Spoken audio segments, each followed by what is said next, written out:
Yay! This is Thursday, the first day of September. We're going to get into similes, metaphors a bit more, but more excitingly, we're going to download PDF of poetry things, and we're going to start looking at our first poem and do some learning bits.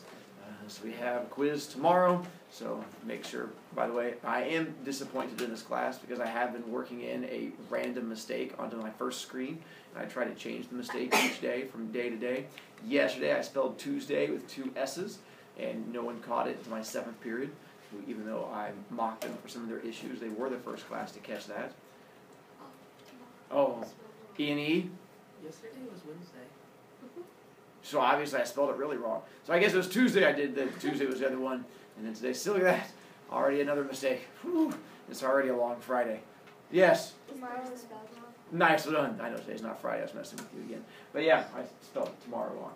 But the fact that you guys just blinked at me and accepted that, well done, you guys. All right. And then, wait, I'm back to here.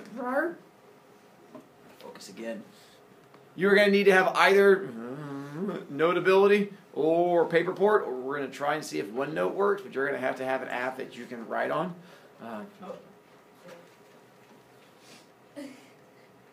Sorry. And so you're going to have some kind of PDF app that you can write on. And then we have that, your book choice by tomorrow. And then, since I've had a couple of kids ask who seem to have gotten confused, I'll be nice. The book report is not due tomorrow. Because I had a couple of kids go, is the book report due Friday? I am not making the whole book report due Friday. Do you guys know when the book report's due? October 12th. It's nice. Not until October. Unless you ask me. And if you ask me, when is it due? Monday. I'm always going to make it due Monday because that seems to freak kids out the most. Yes, it's due Monday. I had some ask, can it be fiction or nonfiction? Does it matter? Good question. If you do nonfiction, which is like a story about a person's life, it's fine as long as it's long enough and as long as it has a character throughout the whole thing. You can't do something that's just like the history of battles of the Civil War because it's not going to have a main character throughout the whole thing. But if it's talked like the life and times of that silly man Tom Brady, then that's fine because as long as he's in the whole story, then that should work. So, solid question. All right, we have that. Oh yeah, and then possible is still going on. And then we did this with a poem, which should be in your table of contents. I think it was number 4. It is number 4 because it says it right up there. And you can teach it to Globetrotters and Stars, and then you'll be good to go. Or you can memorize it yourself, and that'll get you the 5 points. And we'll start taking volunteers today. Now, go to my website, and we're going to download our poem-y thing for today. Here's where it is. Today's poetry handout. We're going to be using it for a while, and we're going to be writing on it like it's a piece of paper. And we're going to see how writing on this works. So you're going to go to Homework Files, Poetry, scroll down, and you're going to want to find one that says Poetry Handout number 1. You'll know it's the right one because it'll have a bunch of poems on there. You're going to need to open that in either Notability, Paperport, or we can try OneNote. And then we're going to test it, because I'm going to have you write on it and show it to me in a moment. You're going to write your name in red letters on there so I can see the fact, because there's a little thing at the bottom. There's like a square on this page. You are going to, smiley face? We'll draw a smiley face. So I can see the fact that you drew a smiley face in that box at the bottom. So that's easier for me to figure out. Your choice of colors, red, blue, whatever. But you're going to need to be able to draw a smiley face in that thing. Then, once you've done that, and you've downloaded it, turn your iPad so I can see your smiley face.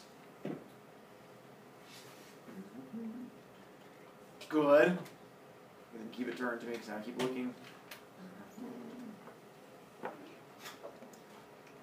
Some of you are better. Just keep it on your desk, turn towards me. That way, because I can't memorize them. My brain's not that big. Just going through there, making sure in that big area, a smiley face. No one's adding hair or anything. Too late now. I've already judged you. Good. Nose. So is OneNote working? All right. And hopefully it allows you to save it and things don't mess up too much. And I'm fine with that. That's fine with me too. As long as you can save it somewhere. We're going to be writing on it. And also you're going to have to... I know this works with Notability. I'm going to have you try one thing real quick. If you're using OneNote, can you zoom in and write like a letter next to a line? Like, prove it to me. Don't just say yes. I'll call you a bunch of liars. Zoom in and like next to the word caterpillar, put the letter B. So if you're using OneNote, can you zoom in next to the word caterpillar and put the letter... Okay, fine. Good job, you proved it to me. Sassy child, learning and education. All right. Are we all? All right, it worked. All right. Yay! Learning for me too. Hayden. I have trouble opening it into nope. Paper or paper. Did you say no? Luis. How do you? Oh, never mind. Okay. I realized. Ty, you can help her. That's fine with me. You're probably smarter with that than I am. Notability I'm familiar with. The other one I'm not. All right. Yes, Jacob. Now zoom out so I can see the rest of the thing. Because all I can see is your big picture and you can see the poem thing around it. It's up here. Well, that's not the right thing either. Yes.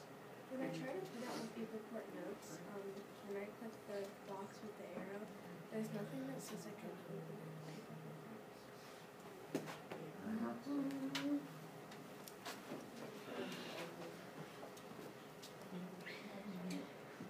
There's even more.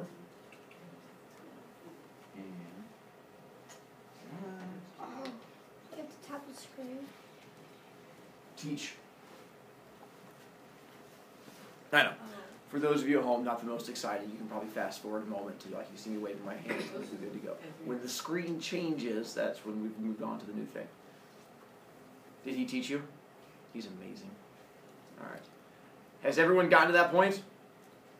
Then, yay bits, yay bits. All right. Now that we have that, I'm going to have you go ahead. Now we made sure it works. You're going to hold on to it, but go ahead and turn it off and then turn it screen face down. The reason being is that we're going to take a look at a poem. I don't want you reading ahead in the poem. It's going to ruin my fun because you're going to try and learn on your own. Nicely done. That's what I needed you to do. All right. Yay, you guys.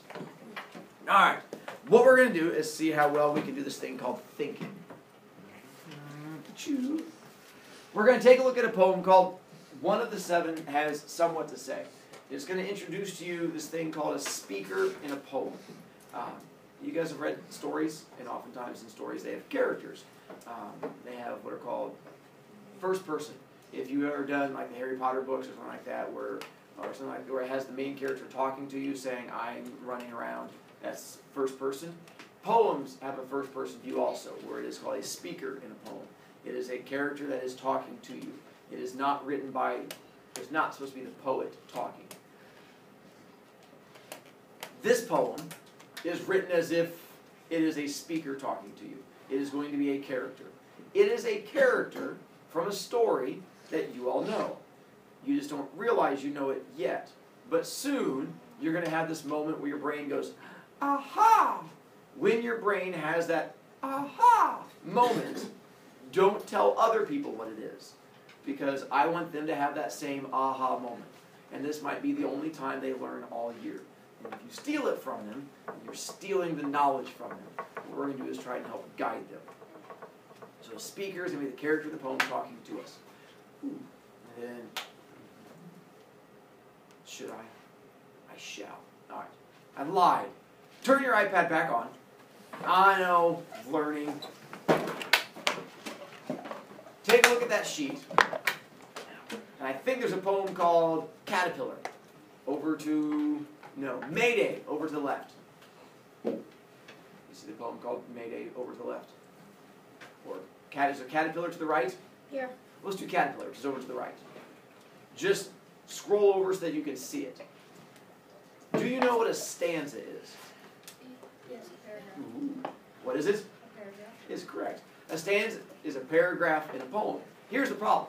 In poetry, poets are crazy, and we don't use things. Let's back up. In a normal paragraph, how do I know when a paragraph begins? If you're reading a story or a book and you're going along and all of a sudden, like, I'm going to a new paragraph. How would you know you get to the new paragraph? Wagaman? Yeah, you have the little indent, the little space 5 times, spacey, spacey, spacey, spacey, spacey, and then you get to the new one. Yay. Well, the problem is with poetry, we don't use indenting because poets are insane. So instead, we have to use something else to know where one stanza ends and the next stanza begins. Looking at caterpillar, over on the right-hand side, there is no indenting. Not a single indent throughout that entire thing. So, but we also know it's not one gigantic paragraph or stanza. We have to use something different when we get to poems. What do we use instead of? Spaces. Nicely done. You have to use a giant space. So as an example, in our poem Caterpillar, how many stanzas do we have? 6. You sure? Yes. Yeah. Yes, we're sure. 5. All right, fine, you're correct. So we have a total of 6 stanzas on that one. Now, in somewhere in that middle, there's the poem, one of the 7 has somewhat to say. How many stanzas in that one? 2. All right, so now we know how stanzas work. All right, now you can turn the iPad back off. I just want to double check on that one to make sure we were good over there. On this one, we're going to take a look at the first stanza. It's going to introduce to us who the speaker is, and then from there we're going to try and figure out clues. I don't want you to tell me who the speaker is, because most of you are going to have no idea yet. What we're going to do is try to find clues that describe the speaker.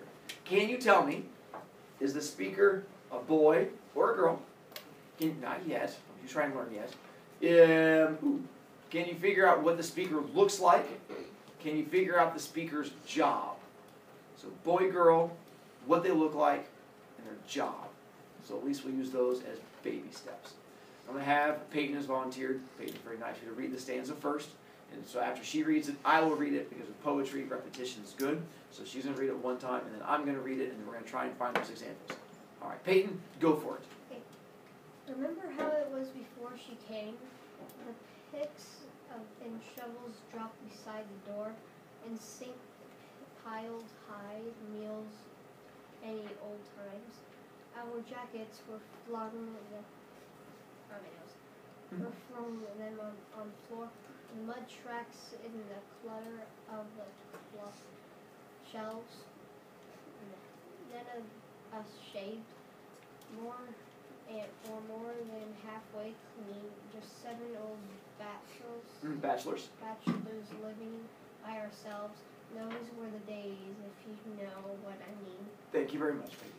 I'm going to go back through and read it. Find me my clues of gender, boy, girl, what they look like, job, stuff like that. Remember how it was before she came? The picks and shovels dropped beside the door, the sink piled high, the meals any old time, our jackets where we'd flung them on the floor, the mud tracked in, the clutter on the shelves. None of us shaved or more than halfway clean. Just 7 old bachelors living by ourselves. Those were the days, if you know what I mean. All right, step 1. Can you figure out boy or girl? We have a clue towards that thing. Harmony? Boy, How do you know it's a boy? because it says just 7 old bachelors. Which bachelors or boys living by ourselves? Wow, someone's been watching the reality TV. Nicely done. So a bachelor, those of you who watch your reality TV, what do we call a girl who is unmarried? Morgan? Bachelorette. I do watch my TV. So yeah, bachelor is the dude that's not married. Bachelorette is going to be the dudette that's not married. So there's my bachelor. I had to pick a random picture of some hunky fella. And so this, what do we know about our bachelor's age? What can you tell me that far? Lucas, They're old. how do you know that? It says just 7 old bachelors. Nicely done again. The fact that he's old. What do we know about his appearance, aside from the fact that he's old? Nolan, He has a beard why do you say that? because he said none of us shaved. Nicely done. So the fact that he is not shaved means that he's going to have some kind of facial hair thing going on. So he's got some kind of beard issue. Does he live by himself? No. How many roommates does he have? 6. Ooh, nicely done. I You know have to what figure out that one mine's. because you know it's a total of 7, and yet minus him would be a total of 6 other roommates that he has with him. Let's see, so we have him and there we go. His job. Clues as to what he does for a living from there. Vertical. He minds Why do you say mines? because the pigs and shovels dropped beside the door. Works for me. I could do mining. Any other? So he does have picks and shovels. Is there anything he could do besides mining, or is that the only job that you think? Jacob? He can clean the dishes and like clean the house. Sure. It does. Does he clean the house? No. No. So that would not. If that's his job, then he is not doing very well with it. Landon? He could like be digging up the ground to put pipes in. Sure, I can see that. He'd be doing some kind of construction-y work. Ian? Archaeologist. Ooh, I like that. Indiana Jones doing the archaeology and digging up the bonesy bits and the old peoply bits. Janae? Garden. I like that too. He could definitely be a gardener doing some kind of work around the yard. I would definitely count that one. Blake? Farmer. Well done again. I can definitely. So we at least know he's doing something outdoorsy, where he's doing the digging with the picks and the shovels or something like that. Works for me. And then, going back to what Jake had brought up, what do we know about his house and how the house is set up and run and stuff like that? Owen? Dirty. Why do you say dirty? Because they said, the jackets were flung on the floor, mud tracked into the house.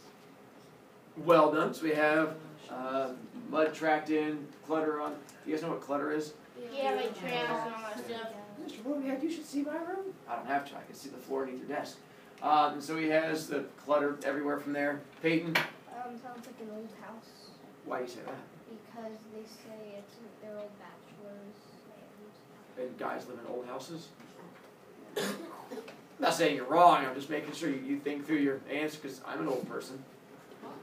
But I'm not a bachelor, that is true. Mrs. Me would get very angry. So if she wasn't around, I'd be living in a decrepit old house. Sure. Jacob? I know what good pianist is. That's good. We're not asking that yet. Yeah, but the answer to that question wouldn't be.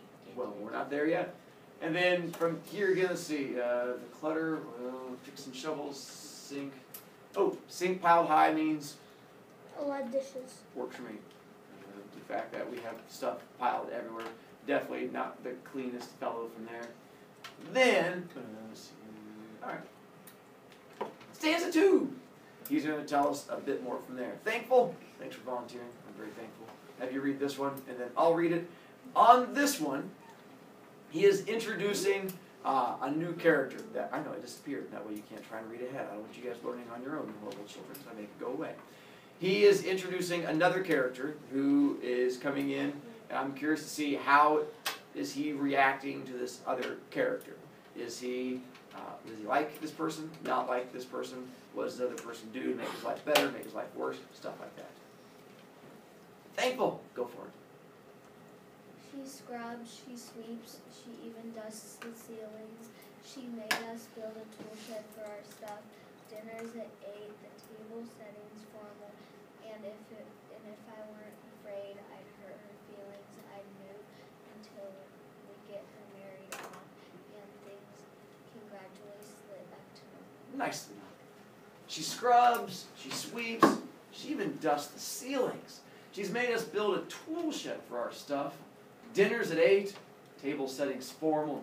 If I weren't afraid I'd hurt her feelings, I'd move until we get her married off and things can gradually slip back to normal. At some point, you're going to start figuring out who the speaker in the poem is. When you do, don't tell us. We're going to try and help the other people get there. But we've introduced a new person into the story. Huffman, what kind of person is our new person? Girl. A girl. And does he like or dislike the girl? Ooh, that's fine. If you say he likes the girl, raise your hand. If you say he dislikes the girl, raise your hand. Interesting. Ooh. Well, what if you're saying he dislikes the girl? Why does he dislike the girl? Because she's a girl and girls have cooties. Solid thinking, but there must be more to it than that. Scally? Because she's making him do all the cleaning and stuff like that. All right, she definitely comes in and makes some the cleaning-y things happen. Thankful? She's really strict. How so? Like she cleans the house, she has dinner right at 8. So no more being that bachelor who just gets you a pile of Pop-Tarts while watching Netflix. Now all of a sudden you have like a set dinner time, come in and eat, things like that. Eater? He wants her to leave so things can slip back to normal. And what is his version of normal? Nicely done. And so he's kind of excited to get rid of her because all of a sudden this girl shows up. Apparently maybe one of the bachelors has suddenly started dating somebody and she comes hanging over and he's like, no, I want to just be us dudes again. And they get all upset. Peyton? It's probably one of the bachelor's sisters Ooh, because no one likes sisters. or a family member. Why would you say that? Because what I found out is that most of my friends and I get mad at their brother or sister. Just Because of the siblings. yeah. Those are the worst thing ever. There's only that one person that was like. And we should, this is the end of the poem. And what it is a character from a story that you're familiar with, who is talking about another character from a story that you're familiar with. In a moment, when it all makes sense, we'll go back and take a look at it and see where it goes from there. Who is the speaker in the poem? What character is talking to us? Sadie? One of the 7 dwarfs. Nicely done. One of the 7 dwarfs from the movie Snow White and the 7 Dwarfs. So who is the she that the character is talking about? No. Snow White. Snow White. So that's the she that shows up, that starts doing all the cleaning, that they get all grumpy with. I was It close. goes back, you were. She's almost a sister-like person. And we can even use the tone of the poem, and the tone is the overall feeling, the mood of the poem, to figure out which of the dwarfs it would be, if you know your different dwarf names and personalities from there. Harmony, which one would it be? It's like grumpy, grouchy. Did you call him Scratchy? Grouchy. Grouchy, is that the one from Sesame Street? Yes, it is. That's the green guy. Yeah, close. Grumpy, we'll go with that one. It's grumpy. Nicely done. Grumpy, I would agree. And why would we say that the speaker's grumpy? Blake? Because, like, he's, like, annoyed that she comes and starts making everything, like, all neat. And I like it. The fact that she does all the sisterly things on making it all neat. Ooh, here's a question for you, I think. Back to those of you who answered this earlier.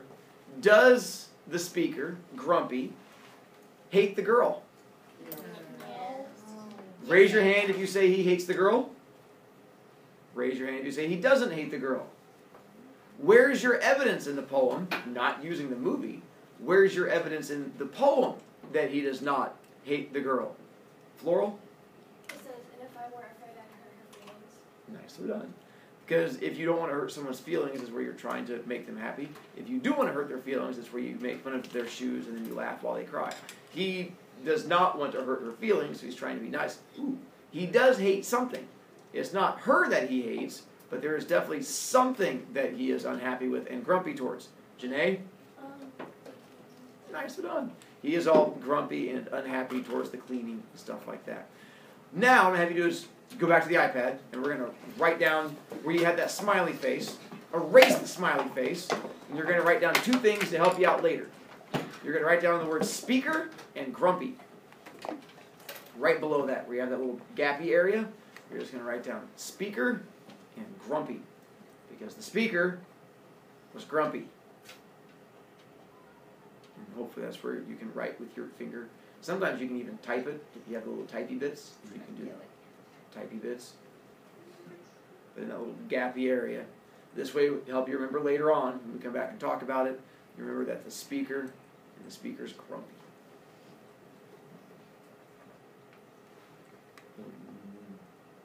Might want to zoom in a bit more when you do it. Just, yeah. It's a little large and covering the other pole. Strong arm? Does it have to be in a certain order? How so? Like the 2 words? Speaker, yeah. You put grumpy speaker, as long as you understand that in that poem there's a speaker and that the speaker's grumpy. Okay. I think it should be okay. Yay. Then, tomorrow, better. We're going to take a look at a poem with a bunch of similes and metaphors in it. That's what your quiz is going to be. Where you're going to have to sort it. It'll be 12 questions, just like last time. It'll have multiple choice. It'll have fill in the blank. You're going to have to try and figure out for each one What two nouns are being compared? One of the big areas where kids lose points is you're going to have a couple questions that say what nouns are being compared in this metaphor. What nouns are being compared in this simile? If you put an adjective in there, if you put shiny puppy and ugly bear, it's going to end up getting you no points because you're putting in adjectives. I'll do my best to try to remind you again tomorrow to not throw in those extra words because it'll end up coming back to haunt you. But for now, let's try to get a few more viewpoints. Go ahead and stop people playing their home game. Yay. Home game, people. Thank you for learning with us. Go back to bed or sleep or whatever your reason is for skipping. See you later.